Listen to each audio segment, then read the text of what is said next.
दोस्तों जब से अमेरिकी राष्ट्रपति डोनाल्ड ट्रंप जी ने शपथ लिए हैं तब से उन्होंने अपने ताबड़तोड़ फैसले के लिए प्रसिद्ध रहे हैं। और दोस्तों इसी बीच में इन्होंने अमेरिका में अनाउंस किया कि जो व्यक्ति अमेरिका में $50 लाख का इन्वेस्ट करेगा उसको अमेरिका का अस्थायी नागरिकता मिल जाएगा।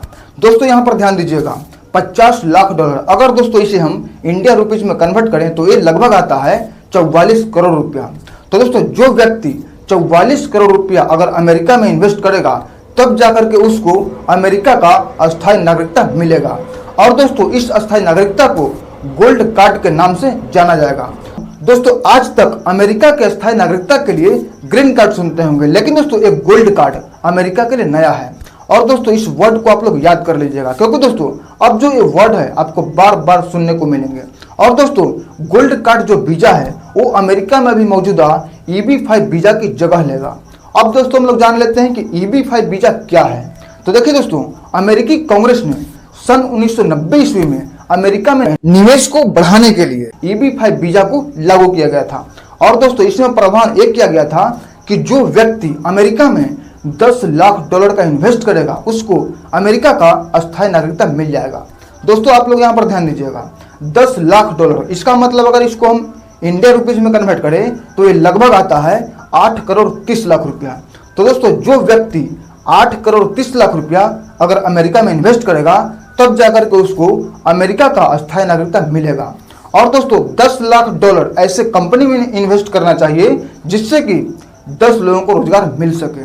और दोस्तों मैं आप लोगों को एक चीज और बता दूं कि अभी हमने एक वर्ड का यूज किया था, एक शब्द का इस्तेमाल किया था, और वो शब्द क्या था? अमेरिकी कांग्रेस।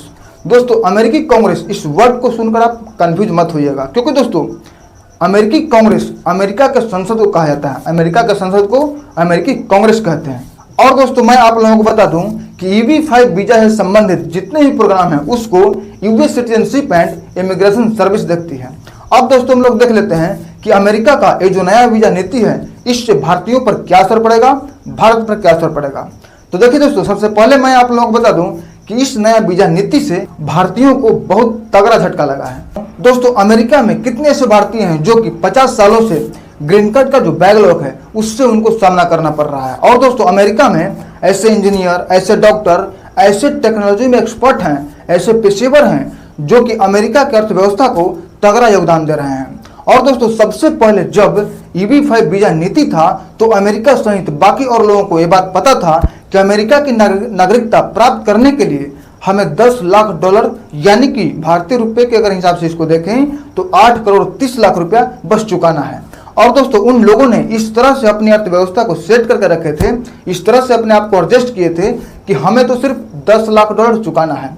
लेकिन दोस्तों जब इस सीमा को एकाएक बढ़ा दिया गया, $10 लाख से $50 लाख कर दिया गया, तो उनके लिए इतनी बड़ी रकम चुकाना अब उनके लिए दिक्कत हो गया। इतनी बड़ी रकम इंतजाम करना उनके लिए भारी दिक्कत हो गया। और दोस्तों पैसे को आधार बना देने से वहां पर बहुत सारा आर्थिक असमानता उत्पन्न होगा। और दोस्तों जब वहां के भारतीयों पर असर पड़ेगा तो ये जाहिर सी बात है कि उसके बाद यहाँ रहने वाले भारत में भी असर पड़ेगा, क्योंकि दोस्तों कहीं ना कहीं यहाँ भारत के लोग जब वहां पर जॉब करते हैं, उन पर डिपेंडेंट हैं, तो जब उनकी स्थिति जब गड़बड़ होगी तो यहाँ के लोगों को उस गड़बड़ी का सामना करना पड़ेगा ही पड़ेगा। अब दोस्तों हम लोग देख लेते हैं कि क्या अमेरिका के कानून में ऐसे प्रावधान हैं कि राष्ट्रपति सीधे कोई भी वीजा नियम ला दें। तो देखिए दोस्तों, सबसे पहले मैं आप लोगों को बता दूं कि अमेरिका में नागरिकता तय करने का अधिकार अमेरिकी संसद को है, मतलब कि दोस्तों अमेरिकी कांग्रेस को है। लेकिन दोस्तों ट्रंप साहब का यह कहना है कि इस प्रकार के वीजा नीति लाने के लिए कोई अमेरिकी कांग्रेस की जरूरत नहीं पड़ेगी। और दोस्तों साथ ही साथ में वहां के कॉमर्स सेक्रेटरी का कहना यह है कि EB-5 वीजा नीति में जो भी गड़बड़ी होती है उससे रोकने में मदद मिलेगा। अब दोस्तों हम लोग जान लेते हैं कि इसमें कई विशेषज्ञों की राय क्या है। तो देखिए दोस्तों इसमें कई विशेषज्ञ एक कहते हैं कि $50 लाख देकर अमेरिका का वीजा लेने का मतलब ये तो साफ साफ पे टू प्ले जैसा हो गया। दोस्तों पे टू प्ले एक इंग्लिश कहावत है, इसका हिंदी होता है पैसा फेंक तमाशा देख।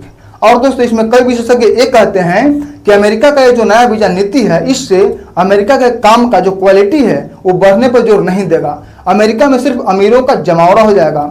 लेकिन दोस्तों किसी भी देश के विकास के लिए अमीर लोगों के साथ साथ योग्य लोगों का भी होना जरूरी होता है।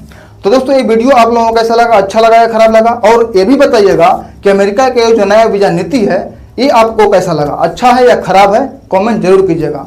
तो दोस्तों फिर मिलते हैं एक नए वीडियो में, तब तक के लिए दोस्तों जय हिंद, जय भारत।